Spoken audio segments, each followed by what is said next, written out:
video has spoilers. Bloodborne is a Lovecraftian horror RPG that no one understands by definition, where the player is free to attack hordes of human children at will and consume their innards. If that in-depth and engaging anti-baby gameplay appeals to you, keep listening, because it gets worse. In this game, you play as John Bloodborne, a foreigner incapable of speech without the use of sign language,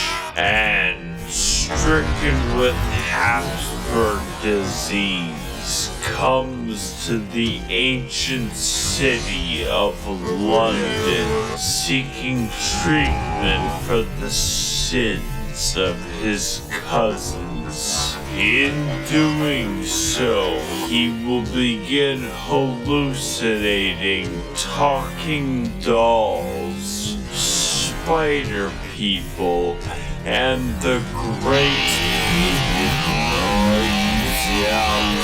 Journeying further, John Bloodborne becomes conscripted into the service of a gay elder god and the 60-year-old man he keeps as a pet, and is given the ultimate task of killing an invisible infant in order to cure his anemia. To accomplish said Herculean task, the player must journey through dark forests, terrifying nightmares, and the meth-ridden alleyways of a post-Brexit Britain, slaying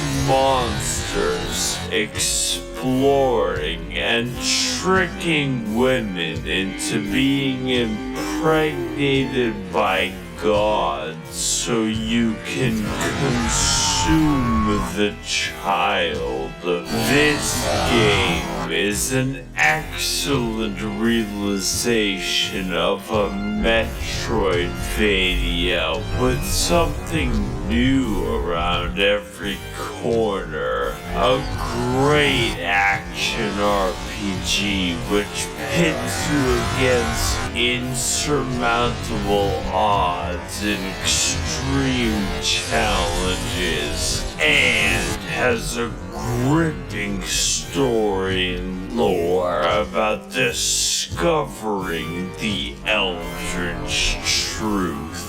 So if you can, play yourself, because I'm not going to hold back on the details. It's no secret that my reviews are entertainment first, so I don't suggest using me as genuine advice.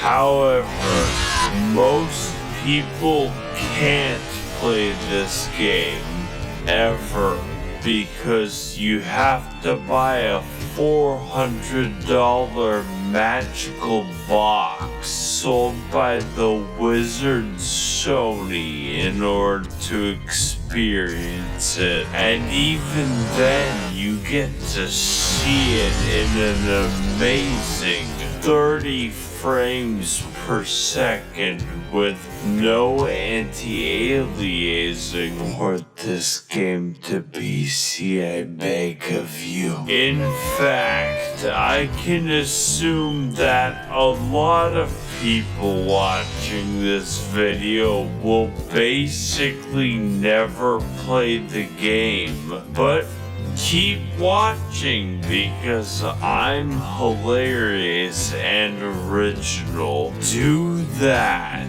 and I can give you the full, unfiltered, uncensored, unsubstantiated, and unsportsmanlike experience that is Bloodborne.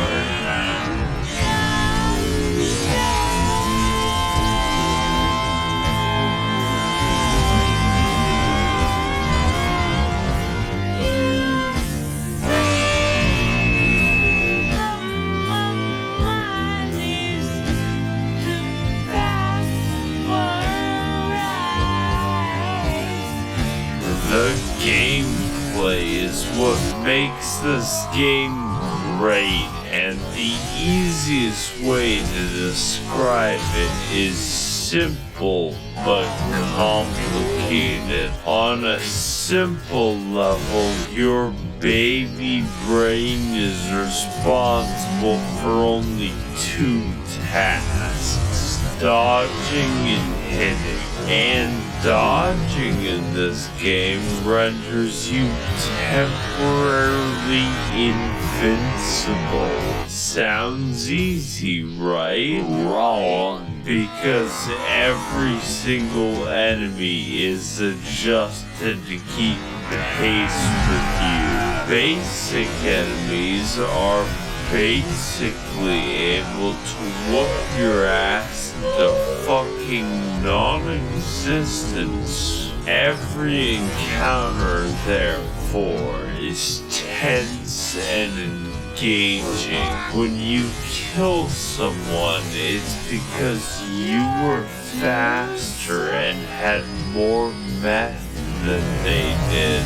On a complicated level, you have a gun, and normally bullets hurt people, but in London, bullets are a suggestion, like the Geneva Convention. Here in England, it's all about the knife bins, except when you shoot somebody mid-attack, you gain the mystical and arcane ability to plunge your fist through their ribcage like Mortal Kombat and rip out their heart, which is considered rude and a slight annoyance. This extends to behind them if you charge an attack, which sometimes causes you to reach up a pig's asshole and rip out the prostate like fruit by the foot. Side note, the most optimal farming route for currency in this game is called Murdo's Pig Fisting Route. See, I changed the web page, and in this route you sneak up behind this guy and do him the dirty.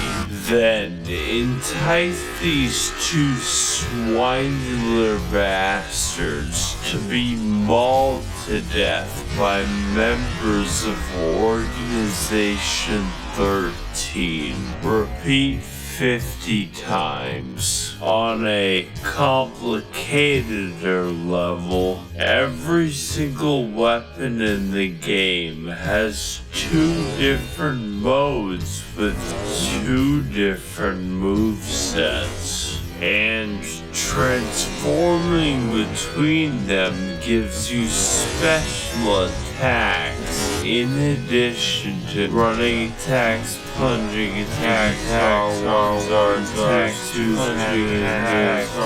on a theoretical physicist level, your character memorizes squiggly lines and fridge art created by gods for passive bonuses that work regardless of weaponry. My favorites are more money, and more money they stack. Finally, on a meta-theoretical chiropractic level, every weapon is customizable with different gem slots that give differing effects for your attacks. And there are different types that can literally change all of the stats of the weapon, like making a fucking spear do more damage based off of intelligence. There's definitely more and a lot of strategy in how you level up your character, but I assume that you know how to level up in a fucking video game. But with all this combat prowess, you may be wondering, Max0r, who are these crusty abominations that you're fighting on screen? Well, to learn that much, we're going to have to delve into the lore. So, buckle your britches, bitches, because this shit is wild. If I say something questionable, just accept it as fact. I can be trusted. 60 years ago, 20 rowdy college students took their education extremely seriously because they found Woman Cthulhu. She was just in a portable toilet downstairs. Also, because they were bored, they beat to death a god of the sea with some bats, but that's a story for later. It turns out the entire world is ruled and created by a race of elder gods beyond human comprehension called the Great Ones. Figuring this out, they got Cthulhu's blood and were like, we can make a religion out of this. Because it turns out the blood can heal people, which is really good due to all the knife crime. So everyone starts drinking it a little too much and they get the money to build 36 cathedrals, but it turns out eventually the blood turns you into a werewolf. So the church hires a guy named German to go fight the beasts with an organization known as the Hunters, but there's too many beasts, so he gives up. Now the knife crime is increased even more, and German sort of goes insane and creates a life-size doll of one of his students who is an 8-foot-tall Amazonian. He also canonically has sex with it. The moon god, for some reason, kind of takes notice of this and is like, alright, listen, I'm building a suicide squad squad. I will bring your waifu to Waifu if you serve me for all time as my slave. German reasonably thinks that this is a great deal and is imprisoned in a dream. This is where you come in. See, the moon god assassinates baby gods for fun, but needs a hitman to go into the real world to do it, since he's confined to the ninth dimension. So in addition to fighting all manner of giant beasts and uncovering dark secrets, the true aim of this game is to commit infanticide. There's enough bullshit here to fill tax legislation, so comment your own poorly summarized Bloodborne lore below. And for the rest of us non-chills, we have ample time to explain more of what makes this game great.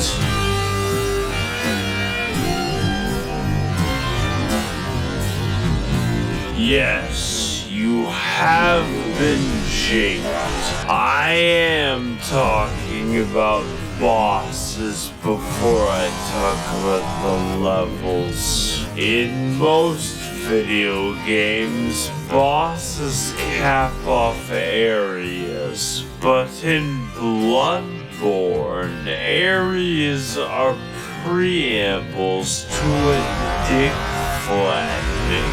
And nothing will challenge your skill in quite the same way.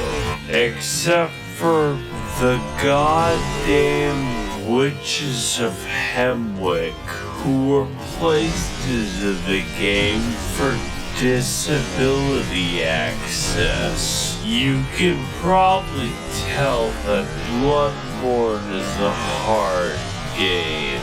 We don't even know if a games journalist can beat it. But it's hard in a fair way that tests your skills and reaction time, except for Lawrence, but I'll get back to Lawrence later. What sets this game's bosses apart is that the challenge makes it feel like you're a really small dude jabbing a toothpick into a building-sized deer demon. So yeah, I would be impressed if he killed that. But not only that, unlike Dark Souls, every single boss reacts meaningfully to how you attack them. Large beasts can have their bones cracked and their tendons wound into a slinky. Bone boys can be knocked over and have their marrow shipped. And human enemies will wince and recoil when they see your height difference. As well, every boss punishes you for cowardice and actively discourages backpedaling with their forward momentum, causing every fight to be an elaborate dance with a thrilling back and forth. Unless you're fighting Rom, who is the really hungry caterpillar if he had a legion of arachnid slaves who threw their heads underground like ostriches. We don't talk about him. And while we're on the subject of bad bosses, this motherfucker, let me tell you something. The humanoid bosses in this game are paradoxically the most dangerous. But Mikolash is a psychological hazard that will hurt you personally. This boss literally feels like cut content because the fight centers around chasing him, and his direction depends on RNG, making him an actual speedrun killer. When you corner him, he uses one attack, and then you chase him again, where he gains the power to insta-kill you. God forbid you're hit by it, because that's 10 minutes gone. Here's a tip. Save up 10 poison knives and steal from your family if you must. Then wait until he jumps down this hole. Poison him repeatedly and watch him spaz the fuck out until death. You will thank me. But as a result of everyone who isn't Miko shit, conquering a boss in this game is absolutely rewarding on a level that other games cannot match. It's only because the odds are stacked against you in ways that don't feel bullshit most of the time that conquering them is the main reason I play. And their fights are undoubtedly the best I've ever done in video games. But that isn't most of the time in the game. In fact, a lot of your time is spent exploring the areas, so let's get into that. Lesson 1 in area design. Where the fuck am I going? Exploration is the name of the game, except it's called Bloodborne. Only this time, you don't bring smallpox and kill 20 million people. We're looking at a solid 10 this time, because the main enemies in this game are British townspeople. It's how the developers made sure you didn't feel bad about killing them. The plague of beasts infecting London causes people's teeth to become beast-like, makes you aggressive at night, and slurs your speech.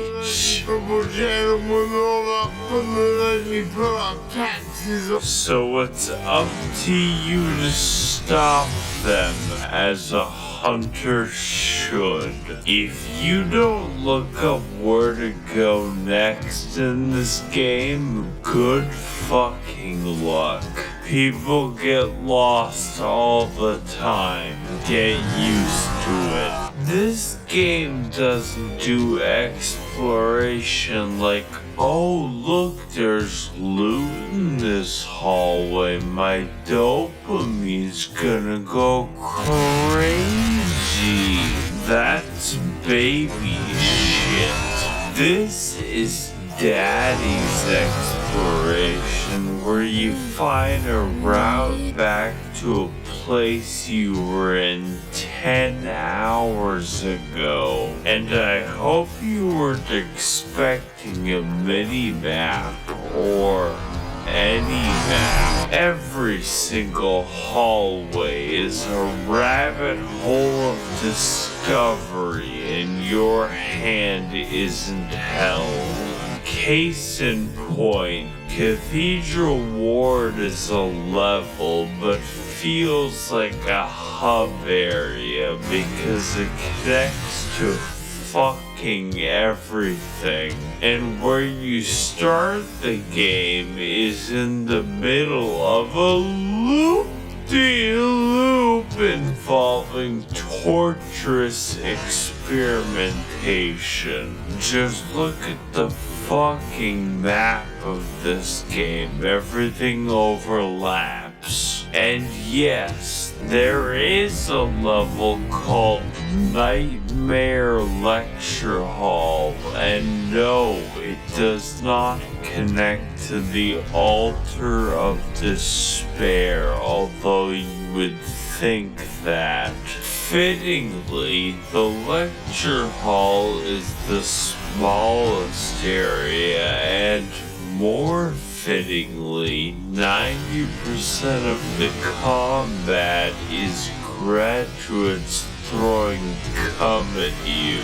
The game also has 2 completely secret areas that you would not find without the internet.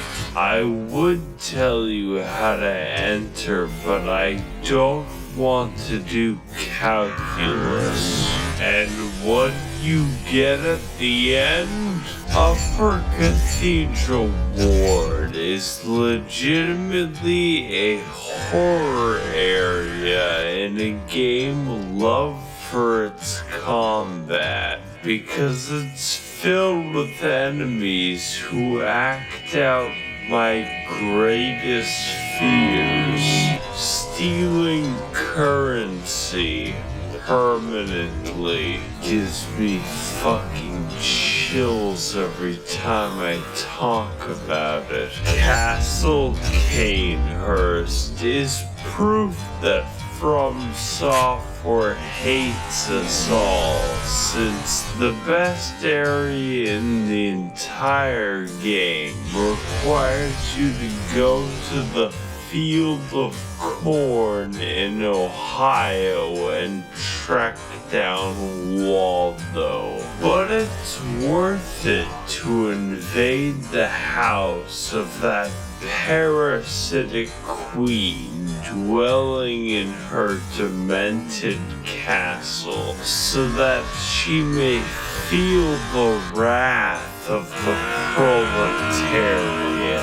All we have to do is kill Prince Philip, who guards the way as an eternal lich. On top of this, there are numerous NPCs and NPC quest lines spread throughout the world, all with a series of interactions with each other depending on location and timing. For instance, you could direct nuns, prostitutes, and Prince Philip to a church run by a lonely black sludge, then perform enough blood transfusions to send the nun into a yandere rage. Or you could direct them to the nice woman who runs the clinic down the street, who only wants to help and assist others. Then take a strange path through the forest and into her clinic to discover that she's been experimenting on all of them in order to create the Blue Man Group. And if you want, you can take the umbilical cord away from her schizophrenic ass and eat it. The sky's the limit in Bloodborne quest lines. And you know what my favorite quest line is? The one where you descend into literal hell, complete with eternal punishment, insanity, and femboy fishing, the scariest of them all. I'm of course talking about the DLC. The only DLC for this game. And if you play through Bloodborne, you have to play through the DLC. I'm not giving you a fucking choice. So to learn why you should play the best expansion ever made since Spore Galactic Adventures. Jungles. Come with me on this amazing journey to find the secrets of the Bloodborne, the old hunters.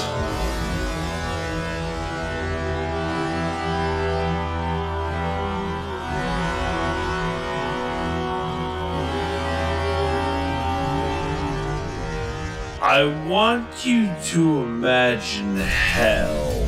Now imagine hell written by H.P. Lovecraft. It would be filled with squids, immigrants, and air conditioning.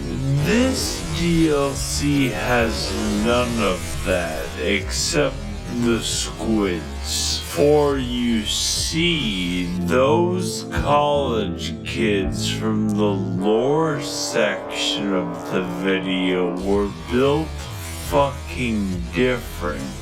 They experimented on an entire village and possibly beat up a god of the sea so fucking bad that her consciousness in the 9th dimension died. We spent an entire game killing an infant, and these guys somehow killed the MILF god.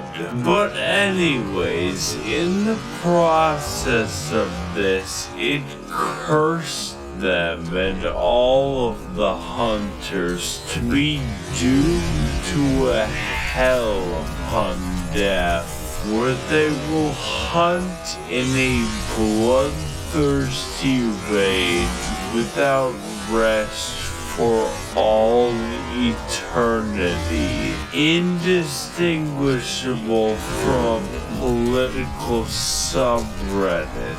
Case in point, this is Ludwig. He's the first boss of the DLC and has a reputation for causing refunds. Not because he's bad, but because he's too good for you. The first phase is as difficult for me as realizing that Golden Corral is not actually a real corral.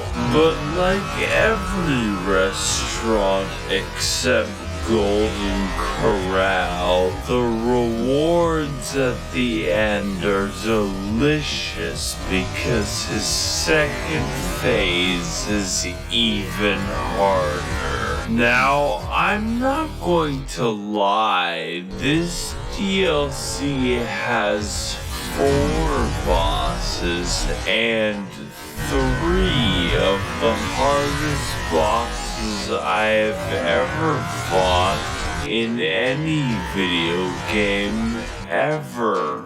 So, your ass will be clenched the entire time, and the fact that he's the 3rd hardest is fucking concerning. Some people tell me, Max0r, your videos have gotten me through tough times because they made me laugh.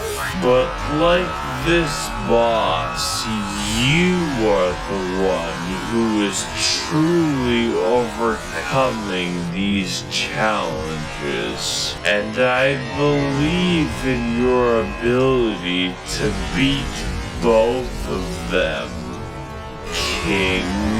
Boss Lightning Round. The DLC has many such cases of amazing bosses, including Lady Maria, who is the basis for German's extremely creepy 8-foot-tall doll fetish, but we'll get back to that. And Orphan of Cause, who was born from the literal dead body of a god.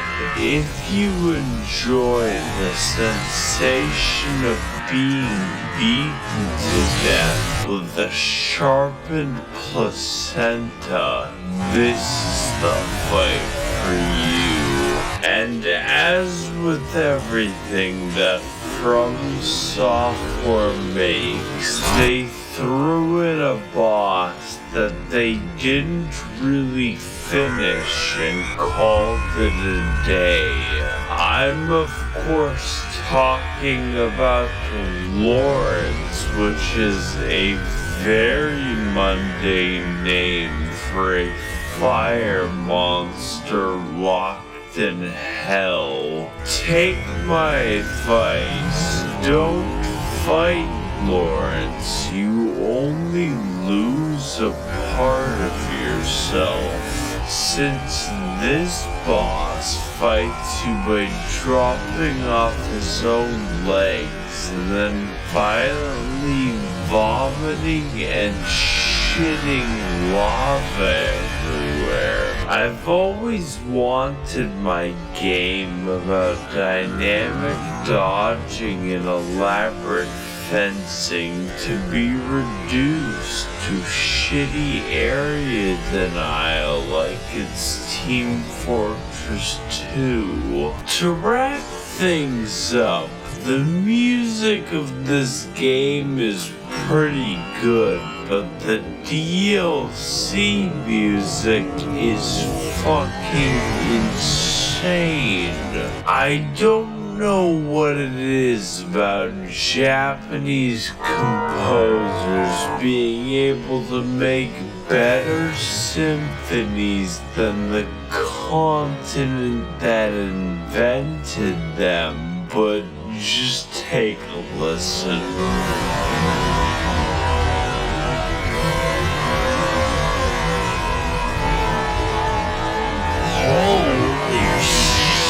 I am alive right now. Have you ever thought, as I do, that this game is just too good? That you would really rather be playing a shittier version of the game, such as the engagement of the Chalice Dungeons?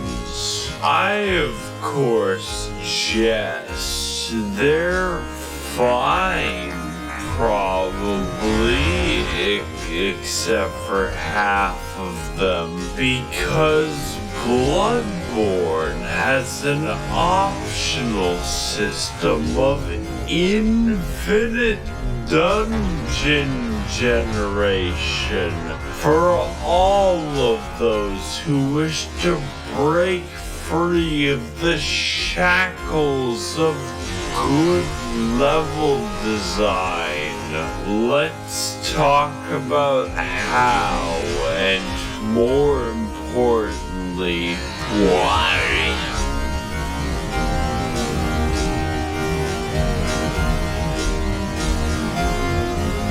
First of all, Bloodborne has a system of dungeons that everyone shares and dungeons that are random.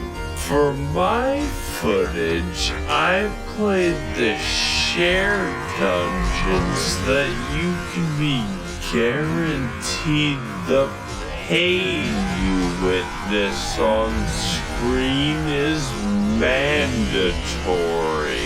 One of the biggest strengths of Bloodborne is the ability to have interesting and challenging enemy encounters gently rubbed with the blood-stained hands of Miyazaki, but I don't think I have to explain to you how randomizing almost every encounter in the game could be imbalanced. But fortunately, most enemies you encounter in the Chalice dungeons are new to spare British people your wrath. So you instead fight SCP-96. But why are we here? It turns out that the entire city of London was built on a Celtic burial ground, an ancient civilization called Sumerians who discovered the healing powers of blood and then mysteriously disappeared. Wow, I wonder what happened. This is all cool in theory, but the reality is that most of the time you fight the same 4 enemies, and the first 3 dungeons can be replaced by Simon Says. My cat literally wouldn't notice. The Chalice dungeons are so forgotten that the developers used them to put joke enemies into the game. My favorite is the man who aggressively rolls at you, stark naked, wearing only his Nikes. The uniqueness also extends to the bosses, and they're actually pretty cool, like Sumerian Descendant, Watchdog, and the 3 overweight men. Do you remember that basic enemy from like 2 levels? He is the boss now. Wrong. He is the boss again. The only thing stopping me from throwing myself into a wood chipper is the fact that Mikolash isn't back.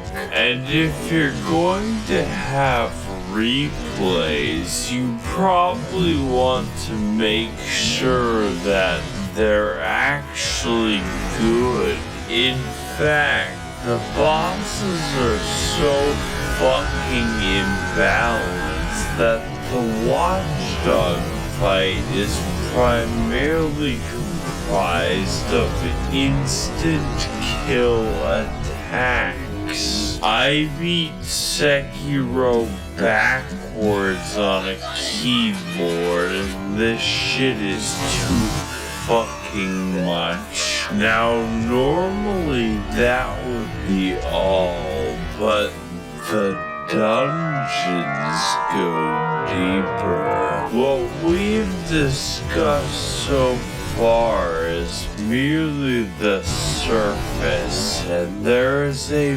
much darker syndicate lying just below.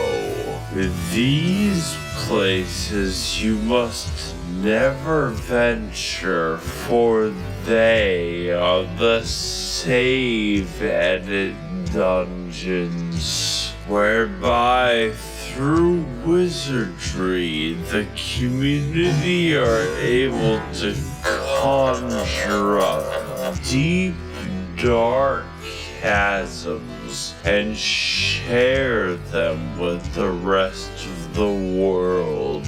Of these secrets, there are only two that I shall reveal to you, and the first is the Cum Dungeon.